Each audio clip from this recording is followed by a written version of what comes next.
Welcome back to the Age of Political Review. Today's topic is the recent summit between Xi Jinping of China and Kim Jong Un of North Korea. This was the first time in 7 years that there's been a meeting between the two, high-level meeting. And there's been a lot of different meetings in the past. For example, in 2025,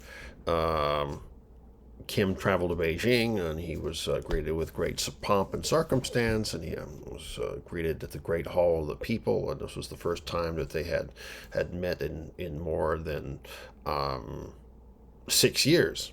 But there's been a lot of developments since then, and one of the most interesting ones is that North Korea has been sort of moved into Moscow's orbit. At least that's the interpretation by the West. And the involvement of the North Korean military in the military operations, Russian military operations in Ukraine suggests as such. And the extent to which the North Koreans are willing to sacrifice troops in that regard is quite peculiar. But there's been some rebuilding of ties over the last several years. For example, the Pyongyang Beijing passenger train. This was a thing that ran back and forth for several years, but it was shut down due to the COVID-19 pandemic in 2020, and it resumed back in March. And then one of the other things that was interesting is Air China.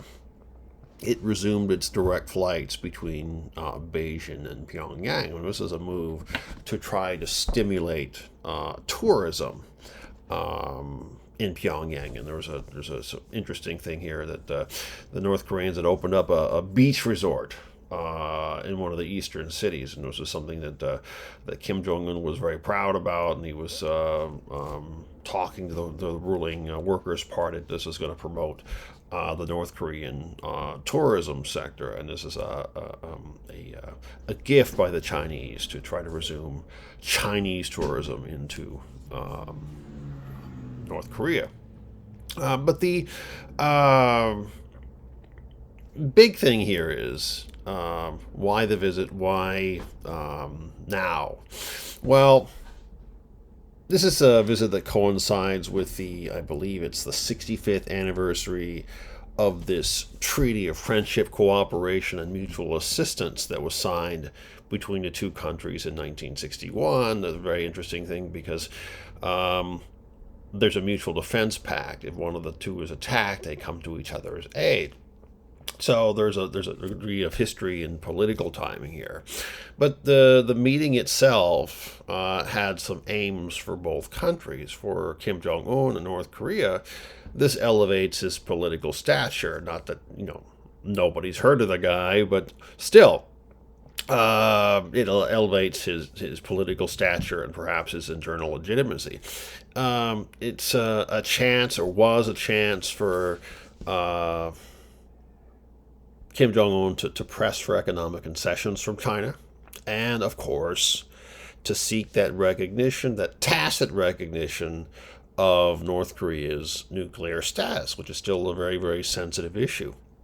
But for the Chinese, of course, and this is the topic here, it's to pull Pyongyang and Kim back into China's political orbit. And the fact that North Korea has been increasingly aligned with Russia, this is an attempt to assert more control, more influence over the neighbors.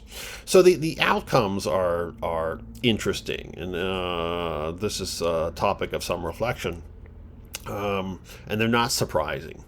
China was expressing willingness to collaborate in areas that are traditional, such as trade, border cooperation, agriculture, which is something that North Korea desperately needs, construction, there's a lot of construction going on in North Korea, and of course, in technology sharing. And this was something that Xi had projected. I think there's a an editorial in North Korean state media, and he emphasized this need for strategic coordination and cooperation with North Korea, and that he suggested that this alliance between the two countries was unbreakable.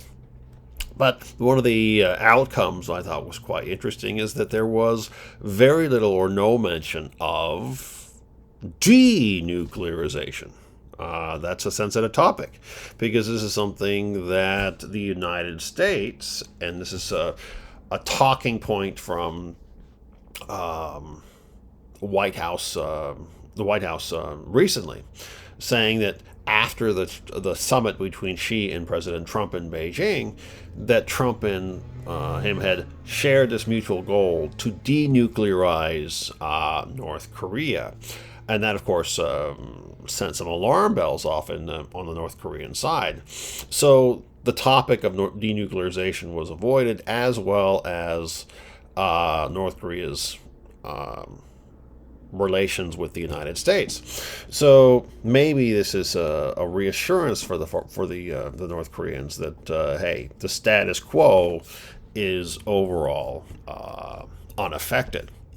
So the interpretation, I think, here is that, look, this is a minor chapter in North Korean-Chinese relations, but I think it clarifies some things that perhaps were adrift. And the Russia thing is a very, very good example.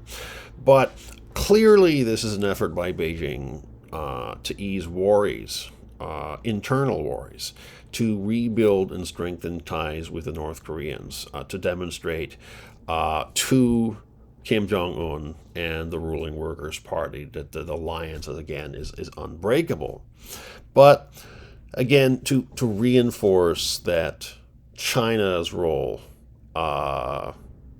is paramount, and it's North Korea's key strategic partner, particularly in a landscape that has been shifting. And, that there's no secret that the Russians are now losing the war in Ukraine. I think the last figures that I saw yesterday is like over 1.3 million casualties by the Russians. And, I don't know how much more human capital both sides want to put into that conflict. But I think this is a key time for China to reassert its political control or influence over Kim Jong Un. And I think from that perspective, this meeting was very, very well timed. All right, so enough of that. I'll see you next time.